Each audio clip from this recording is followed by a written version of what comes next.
इस वक्त भारतीय क्रिकेट का बर्निंग टॉपिक कहें, सनसनीखेज टॉपिक कहें, पहले रोहित शर्मा की रिटायरमेंट आई और आज सवाल यह है कि क्या वाकई विराट कोहली भी रिटायर हो रहे हैं, क्या वो इंग्लैंड नहीं जा रहे हैं, इससे भारतीय क्रिकेट पर क्या असर पड़ेगा। और जो खबरें आप सुन रहे हैं कि विराट को मनाने की कोशिश की जा रही है, क्या वो मानेंगे, क्या वो वाकई में अपने रिटायरमेंट के फैसले को थोड़ा टाल के इंग्लैंड जाना चाहेंगे। अब सवाल यह है कि विराट कोहली भारतीय क्रिकेट के लिए क्या है, इस दौरे के लिए क्या है। मेरे साथ शेरी पाजी, नवजोत सिंह सिद्धू। और शेरी पाजी, आई एम श्योर आप भी बहुत हैरान हुए होंगे जब आपने ये सुना होगा कि अचानक से विराट कोहली टेस्ट क्रिकेट में रिटायरमेंट के बारे में सोच रहे हैं। जी बिल्कुल, लेकिन मैं उसे जानता हूं, उसके किरदार को जानता हूं। जो आदमी अपने पिता के संस्कार को छोड़ के दिल्ली के लिए आके 90 रन बना के वहीं रह सकता है, वो भारतवर्ष के लिए कोई भी त्याग कर सकता है, प्रोवाइडेड उसके साथ कोई तालमेल हो, उसके साथ मुझे लगता है थोड़ा संपर्क होना चाहिए, और कोई आश्वासन अगर छोटा मोटा हो तो वो देश से बड़ा नहीं है। बस मैं ये कहता हूं कि विराट कोहली इन परिस्थितियों में अनिवार्य है इंग्लैंड में, क्योंकि वो बहुत ही कड़ा इम्तिहान होने वाला है। जितना कड़ा इम्तिहान उतना बड़ा इनाम, और बुद्धिमान आदमी तीर छोड़ने से पहले निशाना साधता है गुरु। अगर बादल होना तो जामा पहनता है। तो it is a question of preventing and preparing rather than repenting and repairing brother. तो मैं क्यों मानता हूं, अब सवाल इसमें आए कि कोहली के जाने से क्या फायदे होने वाले हैं। नंबर एक, कि रोहित के जाने के बाद अनुभव की बहुत कमी है, और इसका प्रमाण मैं देता हूं तुम्हें कि आप अगर कप्तान गिल को बनाते हैं, मैं गिल के लिए हूं हमेशा, I think he is a future, जैसे कहते हैं ना एफडीआर की तरह इनकैश कर सकते हो। लेकिन गिल का सब कॉन्टिनेंट के बाहर अगर रिकॉर्ड देखें तो 25 की औसत है, 2 50 है, एक भी 100 नहीं है ब्रो। फिर उनके बाद अगर कोई ऐसा खिलाड़ी है जिसका रिकॉर्ड थोड़ा बेहतर है तो वो केएल राहुल है। केएल राहुल घर में हिंदुस्तान में एक ही 100 है, बाहर 800 है, और उनकी जो औसत भी है करीब करीब 34 की है। उसके बाद उनसे भी ऊपर ऋषभ पंत का जिगरा, उनका एटीट्यूड, विदेशों में अगर आप साउथ अफ्रीका ले, इंग्लैंड ले, ऑस्ट्रेलिया, वहां उन्होंने 100 बनाए हैं, और उनका सब कॉन्टिनेंट के बाहर रिकॉर्ड जो है वो 36 की औसत वाला है। अब आ जाओ विराट कोहली के ऊपर, 1400 है बाहर आउटसाइड दी सब कॉन्टिनेंट। इंग्लैंड में 2018 में 600 रन थे एट एन एवरेज ऑफ 60, और सब कॉन्टिनेंट के बाहर एवरेज 41 और 14 सैकड़े बनाने वाला बंदा जब नंबर 4 पे खेलेगा, और पिछले करीब करीब 35-36 साल से 4 नंबर पे तेंदुलकर या विराट कोहली को देख रहे हो आप, समझे। जब वो 4 खेलेगा ना तो वो ब्रिज बनेगा ऊपर और नीचे के इनएक्सपीरियंस से। अगर विराट कोहली की वॉइड आप भरना चाहोगे ना तो ये सब कुछ अस्त व्यस्त हो जाएगा। विराट कोहली के साथ एक अलग सी टीम, मैच विनिंग टीम निकलती है। विराट कोहली के बगैर एक बचने वाली टीम, आप अपनी बैटिंग को लंबी करते रहोगे, बॉलिंग के साथ कॉम्प्रोमाइज करोगे, और उससे जब बैलेंस अस्त व्यस्त होता है, आपने आईपीएल में देखा है, और ये टेस्ट क्रिकेट है दया शून्य। यहां अगर आपकी कोई कमजोरी है वार वहीं पे होगा। और पहला सीजन इंग्लैंड में, विच is the toughest condition in world cricket all together, हवा में अवरोध, स्विंग, और पड़ के नमी वाली विकेटें, ग्रीन टॉप्स, वो लैटरल मूवमेंट। तो भाई विराट कोहली के आने से आप क्या कर सकते हो, यह सबसे महत्वपूर्ण बात है, और मैं तुम्हें वो समझा देता हूं। अगर तुम ये भी है ना, नहीं हम इंपॉर्टेंस तो विराट की, मतलब मैं तो मानता ही हूँ कि आपके रहाणे नहीं है, पुजारा नहीं है, मैं बैटिंग की सिर्फ बात कर रहा हूँ। आज रोहित शर्मा भी नहीं है। अगर आप ये कह रहे हैं कि विराट कोहली भी इंग्लैंड नहीं जा रहे हैं, सो आई नो, ये मतलब मुझे नहीं याद पड़ता कि इंग्लैंड दौरे पे भारत की टीम गई हो और इतने गैप तजुर्बेकार गई हो। सवाल ये है कि आपने बड़ी अच्छी बात बोली, आपने विराट की बात की।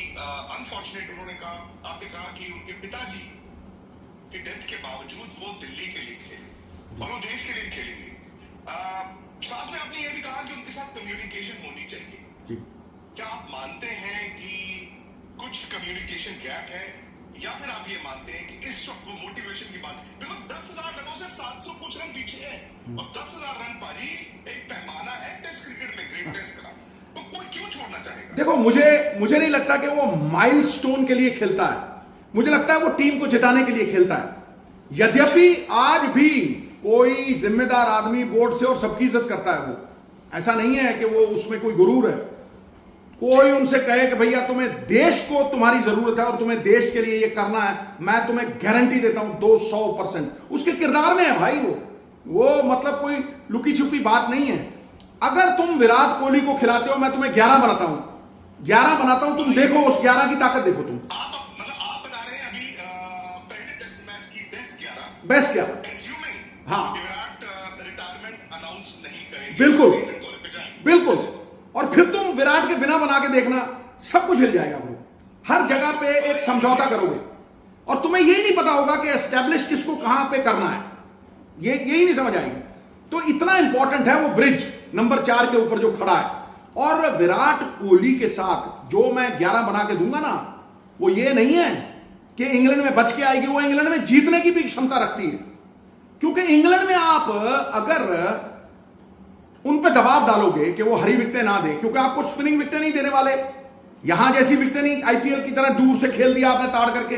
वो चाहेंगे कि आपकी जो कमजोरी है वो हल्की सी ग्रीन टॉप विकेट हो जिसमें सीम मूवमेंट हो, वैसी विकेटें दें। मैं तुम्हें कहता हूं कि अगर आप 4 सीमर खिलाओ, बुमराह साहब सरदार बनाओ, और उनके ऊपर जो वेट है ना, फिर कहते हो बैक खराब हो गई, ये हो गई, वो 3 बॉलर होते हैं जब, और उनमें से भी एक को आप रोटेट करते रहते हो, तब होता है। अगर आप 4 सीमर खिलाएं गुरु, बुमराह साहब के साथ 3 out and out fast bowlers जो विकेट लेने की क्षमता रखते हो, Arshdeep Singh 1, number 2 DSP Siraj, number 3 Shami. और शमी के बारे में मैं आपको कह दूं, बहुत से लोग सोच रहे होंगे जी व्हाइट बॉल में बड़े एक्सपेंसिव रहे। गलत बात है। जब रेड बॉल आती है ना, सीम प्रोट्रूड करती है उसकी, करीब करीब सूत ऊपर होती है सीम, और वो हमेशा रहती है। जब सीम हिट करते हैं ना शमी, तो वो जो कांटा बदलती है 6 इंच, वो ज्यादा दिक्कत देता है जो हवा में स्विंग होती है। इसलिए as a red ball bowler he is a match winner out and out, समझे। अगर आपको बिल्कुल, और अगर आप इनमें से किसी को एक को ड्रॉप करते हो, प्रसीद को लेके आ सकते हो, समझे कि नहीं। और ये आपको लेजर तब मिलता है जब आप कोहली को खिलाते हो। और मेरी टीम सुन लो, अगर इन 4 फास्ट बॉलर्स के साथ और इनके साथ जडेजा एज अ स्पिनर, मैं जडेजा को लाऊंगा। 12 टेस्ट मैच है गुरु, 27 विकेटें हैं उस बंदे की, अनसंग हीरो है वो। बड़े लोग सोचते हैं नहीं जी स्पिन नहीं होगी वहां, ये नहीं, उस बंदे ने, अकेला बंदा है जिसने 12 टेस्ट मैचों में 27 विकेटें ली हैं। बहुत लोग क्रेडिट नहीं देते हैं, और साथ में रन बनाए। तो मेरी टीम गुरु, अगर मैं विराट कोहली के साथ बनाता हूं तो साई सुदर्शन और जायसवाल, से आप ओपन करें। बिल्कुल, क्योंकि टेक्निकली करेक्ट मुझे नहीं लगता कि उससे तगड़ा खब्बा है कोई, जो मतलब जिसका सिर हमेशा टो पे रहता है, जो क्लोज टू द बॉडी खेलता है, जो दूर से खेलता ही नहीं है, और जो ऑर्थोडॉक्स क्रिकेट का मास्टर है, और जो फॉर्म में है। Sai Sudharsan, Jaiswal to open. Number 3 पे गिल, नंबर 3 पे गिल आपने वाइस कैप्टन बनाए, बिल्कुल, ही इज द फ्यूचर 100%। जी, शुभमन गिल 101% कप्तान, मैं ये कहूंगा बन चुके हैं। चलो तो देखो, फिर मैं फिर आनाकानी नहीं करूंगा। मैं तो एक विकल्प दे रहा हूं जो मुझे लगता है कि देखो, जब आदमी देश के प्रति ऐसा हो के जीतना चाहता हो, और जब उसको लगता है, और मुझे नहीं, 150 करोड़ हिंदुस्तानियों को लगता है हार जो है ना इतनी चुभती है, defeat is not better if you don't swallow it, किसी से हलक से उतरती नहीं है। और खास तौर पे जब आईपीएल खेलने के बाद सारे फॉर्म में हो तो वो उतरती नहीं है। तो मैं जो कह रहा हूं उसका कोई कारण है, वो कारण तुम्हें मैंने आधा तो बता दिया है, और आधा मैं टीम बता के बताता हूं। देखिए, Sai Sudharsan Jaiswal open, number 3 Gill, number 4 Kohli, number 5 Rahul, KL Rahul. आपने बहुत स्पेयर टायर की तरह यूज किया है, जब डिफिकल्ट कंडीशन आती कहते हो ओपन करो, ठीक है। उसको सम्मान दीजिए। वो नंबर 5 पे है। नंबर 6 ऋषभ पंत, ठीक है। नंबर 7 पे आगे जडेजा, और 4 फास्ट बॉलर, और 4 fast bowler out and out right नहीं खिलाना चाहते आप, नंबर 8 तक बैटिंग करना चाहते हो, तो भैया नीतीश रेड्डी को आप ले आओ और 3 फास्ट बॉलर खिला लो। ये दूसरा विकल्प भी है, समझे। लेकिन अगर आप कोहली को हटाते हो, फिर आपको ऊपर नीचे दोनों जगह आप कहोगे यार केएल राहुल ऊपर जाए, साई सुदर्शन नहीं खिलाएंगे, यार हमें अनुभव चाहिए ऊपर। आप राहुल को ऊपर खिलाओगे, राहुल के साथ आप जायसवाल को खिलाओगे, फिर नंबर 7 पे आप कहोगे नीतीश रेड्डी खेले। नीतीश रेड्डी जो खेलते हैं, ही is a very good batsman, और ऑस्ट्रेलिया में रन बनाए हैं। लेकिन अगर आप देख रहे हैं उसके बाद रन वो भी छोड़ दो। मैं कहता हूं एज अ बॉलर, क्या वो 5 विकेट का स्पेल ले सकते हैं इंग्लैंड में? मुश्किल हो। फिर मतलब जो मैं कहता हूं ना कि आपको स्पेशलिस्ट चाहिए, आपको बिट्स एंड पीसेस नहीं चाहिए, तभी आप टेस्ट मैच फिर कॉम्प्रोमाइज कर जाते हो। The collapse of a team's character stems from, बिखरता है with the compromise corner, it stems from the compromise corner. तो आप वो कॉम्प्रोमाइज अगर नहीं करते तो फिर आपके पास विकल्प ही विकल्प है भाई। फिर आप चाहे नीतीश रेड्डी को खिलाएं, चाहे आप कुलदीप को ले आएं, समझे नहीं, और आप अगर स्पेयर्स में रखना चाहते हैं तो मैं समझता हूं Shreyas Iyer is a wonderful option भाई। अगर आप नए बंदों में से लेना चाहते हैं तो आप करुण नायर ले सकते हैं, रहाणे ले सकते हैं, समझे। तो ये, और सेकंड विकेट कीपर आप ध्रुव जुरेल को लेंगे, क्योंकि KL Rahul is not a regular wicket keeper boss. उसको जबरदस्ती कहते आपकी मूर्ति बन के चढ़ जा बेटा सूली पर, राम भली करेंगे, वो नहीं करना चाहिए, क्योंकि टेस्ट क्रिकेट में you will need a specialist wicket keeper. और उसके बाद आप रिजर्व में आप फास्ट बॉलर्स भी ले जाते हो, आप वॉशिंगटन सुंदर को भी ले जाते हो, अगर 16 में ले जाना चाहो वहां भी ले जा सकते हो। तो वो आपकी ऑप्शन आपके पास पूरी तरह से वो है। लेकिन कोहली एक ऐसा पुल है, एक ऐसा ब्रिज है जो टीम को संतुलन देता है, आपको 4 फास्ट बॉलर खिलाने की इजाजत देता है। और अगर आप 4 फास्ट बॉलर खिलाते हैं, here is the catch, 4 fast bowler जबरदस्त आग उगलने वाले, विकेट लेने वाले खिलाते हो, मैं कहता हूं the English will not dare to give you the pitches which they think are detrimental to your psyche. वो आपको फिर हरी क्या होगा पाजी, आपको 300 रन वाली बैटिंग चाहिए कम से कम। आप देखो, आप इंडिया भी डालेगा करेक्ट। और इंग्लैंड की टेस्ट क्रिकेट में भी वैसे देखा जाए तो उनकी भी ट्रांजिशन ही चल रही है बैट्समैन में। सो आप ये भी बॉलिंग रहती है, एंड कंसीडरिंग कि आप जून जहां ठंड होती है और हेडिंगले जहां पे सीमिंग ट्रैक है, आप वहां से शुरू करते हो, तो भाई 300 पौने 300 वाले, पर सवाल आ जाता है 300 पौने 300 रन कैसे बनाने। Am I right, भाई? एब्सोल्युटली। और फिर जो तुम्हारे 4 फास्ट बॉलर है ना बुमराह जी के साथ, वो दुगने तिगने। अगर आप ऑस्ट्रेलिया की तरह 160 में लुढ़क जाओगे, 150 में लुढ़क जाओगे और दोनों तरफ कॉम्प्रोमाइज करोगे, तो फिर बुमराह साहब की बैक के ऊपर भी लोड है, फिर आप थोड़ा थोड़ा कर रहे हो। मतलब छोटी छोटी चीजों से पूर्णता मिलती है, लेकिन पूर्णता कोई छोटी चीज नहीं, आपको पूर्ण होकर लड़ना पड़ेगा, शेर की तरह पूरी ताकत लगा के कार्य करना पड़ेगा, तब आप जीतने की सोच सकते हो। If I aim at the sun I might hit the moon, but if I aim at the top of the tree I will never get off the ground. ये सबसे इंपॉर्टेंट चीज है बॉस। ये most failures stem from aiming too low. वो aim उस वक्त लो होता है जब आप टीम के कैरेक्टर, उसकी कॉम्पोजिशन के साथ समझौते करते हो। मैं पाजी विराट कोहली पे ही वापस जाता हूं, बिकॉज आपने क्या अगेन ऑस्ट्रेलिया का दौरा रोहित और विराट दोनों के लिए अच्छा नहीं था। इनफैक्ट वो बांग्लादेश, न्यूजीलैंड एक सेक्शन चलती रही। रोहित का तो मुझे लग रहा था उस वक्त, to be very honest, Rohit का मुझे लग रहा था, हालांकि आपने कहा था कि अगर रोहित को कप्तान के तौर पर आप इंग्लैंड जरूर लेकर जाओ, उनके तजुर्बे को इस्तेमाल करो, बिकॉज इंग्लैंड जो भी है एक नए कप्तान के लिए आसान नहीं होगा वहां पर। पाजी ध्यान से दूसरा ये भी एक ऑप्शन था कि क्या हम एक सीरीज या कुछ महीने विराट को कप्तानी पर दे देते। मैं ये नहीं कह रहा कि विराट ने ऑफिशियली आके नहीं बोला है, ये सुनी सुनाई बातें हैं कि ऑस्ट्रेलिया में ये कहा गया था कि भाई शायद विराट ने ये इच्छा जाहिर की है कुछ लोगों को कि भाई I can take care Indian territory, जैसे मे बी अनिल कुंबले का साथ हुआ था। तो ठीक है, ऐसा तो नहीं है कि ये कप्तानी, आई वैसे डाउट कि मतलब कप्तानी के कारण हुआ। मैं समझ नहीं पा रहा हूँ कि ऐसा क्या हुआ होगा कि विराट ने कहा होगा बस मुझे टेस्ट क्रिकेट और नहीं खेलनी। देखिए, वो लाल बॉल से प्रैक्टिस भी कर रहे थे। देखिए वो ऑस्ट्रेलिया में ही कह रहे थे, ऐसा नहीं है। कई बार इंसान को लगता है यार जो मेरी काबिलियत है ना, मैं उसके अनुसार नहीं खेल रहा हूं, कई बार फ्रस्ट्रेशन आ जाती है। लेकिन ऐसा अनमोल हीरा कोई बार बार तो नहीं मिलेगा ना, हर सावन में तो थोड़ा ना ऐसा फूल खिल जाएगा। हजारों वर्ष नरगिस अपनी बेनूरी पे रोती है, फिर जाके चमन में पैदा होता है दीदावर विराट कोहली जैसा गुरु। तो ये तो कोई है। अब तुमने कहा, पहली चीज मैं आंसर करूंगा, तुमने कहा भाई ऑस्ट्रेलिया में उसका फॉर्म उतना अच्छा नहीं था, तो फिर किसका अच्छा था गुरु? फिर मैं कह रहा हूं उसने तो फिर 100 बनाया एक, राइट। अब तुम उसके बाद अब वो चाहता है कि मेरा फॉर्म वैसा होना चाहिए जैसे मैंने ऑस्ट्रेलिया में 400 बनाए थे, उसके हाई स्टैंडर्ड्स है। इंग्लैंड में मैंने 600 रन बनाए थे भाई, और वहां पे मैं 60 की औसत से 2018 में खेला था। भैया वही खेला ना, और तो कोई नहीं ना। तो उसी के पास वो अनुभव है ना, उसी के पास वो 1400 है ना, उसी के पास वो 41 की औसत है। When you leave outside the सब कॉन्टिनेंट, देखिए आप हिंदुस्तान में जितने मर्जी रन बना लीजिए गुरु, जितने मर्जी, लेकिन आपकी क्रेडिबिलिटी, आपकी साख, इज्जत तभी बनती है जब आप विदेशों में जाकर रन बनाते हैं, और विदेशों में भी south Africa, England, right, Australia, right, West Indies भी अब थोड़ा सा मतलब चल जाता है। तो इस मापदंड पे आपको विराट कोहली से बेहतर जो शिप का रडर है ना, वो कोई नहीं मिलेगा। एंड रडरलेस शिप लेके जाओगे, ये सोच के जाओगे कि हम प्रिपेयर कर रहे हैं, करो प्रिपेयर यार। अगर आप फ्यूचर की सोच रहे हो तो इंडिया से शुरू करो ना। जब भारत आ जाएंगे, 2-3 सीरीज इंडिया में होंगी, फिर आपको कोई आसान सीरीज होगी, वो 6-7 महीने आप दो। अब आप 6 महीने टेस्ट मैच खेले नहीं हो, 6 महीने बाद आप आईपीएल खेले हो, आईपीएल के मापदंड से आप कप्तान बना के किसी को कहोगे जाके वहां इंग्लैंड में पछा कर, फिर आप औंधे मुंह गिरोगे। मैं इसीलिए कहता हूं ना कि गुरु जब बादल देखता है ना, चतुर आदमी वो जामा पहनता है। तो you should be preventing and preparing, और उसमें ये सब कुछ सही बैठता है।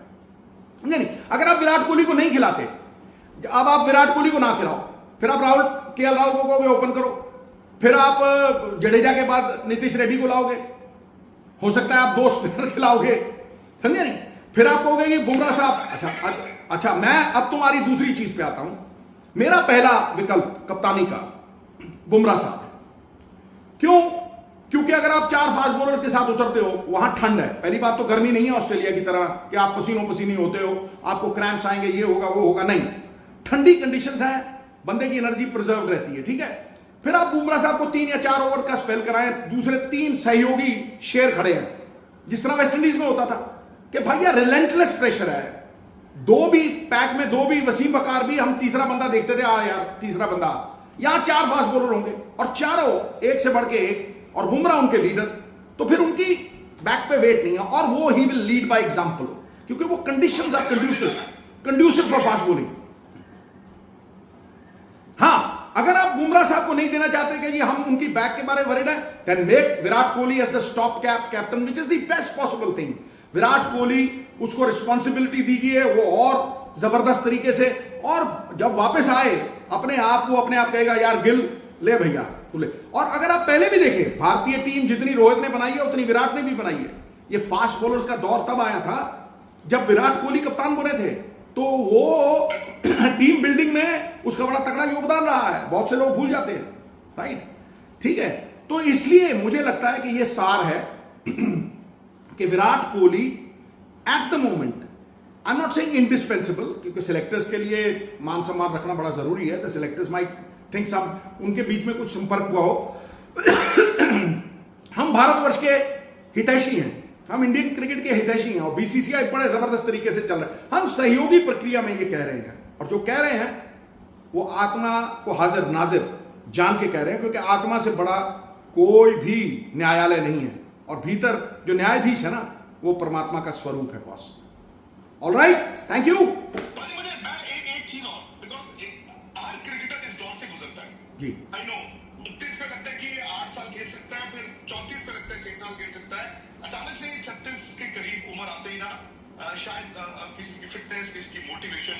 मैं सिर्फ आपसे ये जानना चाहूंगा कि क्या फिटनेस की तो कोई कमी नहीं है विराट की, फिटनेस तो आज उनकी लोग कहते हैं 4-4 साल खेलने वाली है, हुआ क्या होगा? बिकॉज सचिन तेंदुलकर, मैं विराट की आज की उम्र लेता हूँ 36.5 साल, जहां पर वो रिटायरमेंट की बात कर रहे हैं, 36.5 साल के बाद सचिन तेंदुलकर ने 9 टेस्ट सेंचुरीज बनाई है और 6 वनडे 100 भी बनाए थे।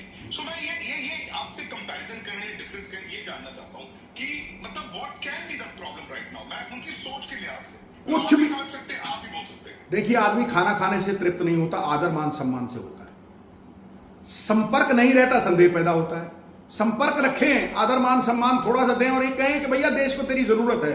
मैं तुम्हें गारंटी देता हूं, जितना मैं जानता हूं, जो बंदा दिल्ली के लिए अपने फादर की डेथ को मतलब पल में भुला सकता है, और मुझे पता नहीं था गुरु, मैं 2 महीने मुझे सुर्त नहीं थी, मेरे फादर की डेथ हुई थी, तो वो भैया देश के लिए क्यों नहीं लड़ जाएगा, क्यों नहीं अड़ जाएगा? ये बिल्कुल मतलब कई बार छोटी छोटी चीजों से ना बड़ा नुकसान हो जाता है गुरु। छोटे से छिद्र से बड़े जहाज डूब जाते हैं। जहां संग्राम हो ऐसा, जहां हार जीत परिणाम हो, वो बड़ा संजीदगी से लड़ने वाला संग्राम है गुरु, वहां इज्जत दांव पे लगी होती है। तो मुझे लगता है कि उससे बात करनी चाहिए, देश के हित में, जो देश के हित में है ना, वो सबसे सर्वप्रिय है, वही सर्वोच्च भावना है। और मुझे लगता है इन हालातों में उससे बात करके उसे ये कहना चाहिए कि भाई तेरी जरूरत है। एक बार ये कह दिया ना तेरी जरूरत है देश को, बात भूल जाओ। विराट कोहली कहेगा मैं I am available sir. Thank you Guru, God bless you. आपका यूट्यूब चैनल कैसा चल रहा है? मैं कह रहा हूं दौड़ चल नहीं रहा, अरबी घोड़े की तरह दौड़ रहा है। हफ्ते में एक हफ्ते में थैंक यू वेरी मच बाजी, एक बार फिर हाँ जी, एक हफ्ते में 38,000 से 40,000 सब्सक्राइबर हो गए। इसी तरह चलता रहूंगा गुरु, लोगों में खुशियां बांटते रहेंगे। नहीं, आपके होने चाहिए 5 लाख। आपके होने चाहिए सब 1 लाख और 5 लाख और 1 मिलियन। स्पोर्ट्स से वो देखो हमारे सब्सक्राइबर्स हैं, उन सबसे रिक्वेस्ट है शरीफ बाजी के यूट्यूब चैनल को फटाफट आज ही प्लीज यार इज्जत रख लेना। ऐसा है कि प्लीज सब्सक्राइब जरूर करना। ऐसा है कि वक्त के कच्चे केले को भी पका देता है गुरु। अभी तो हफ्ता है, अभी तो ट्रेलर भी नहीं शुरू हुआ, ट्रेलर 1-1.5 महीने में शुरू होगा। तुम फिल्म देखना छोटे भाई, तेरी दुआओं से सब कुछ सही होगा। खटैक। थैंक यू वेरी मच बाजी, थैंक यू बाजी, लव यू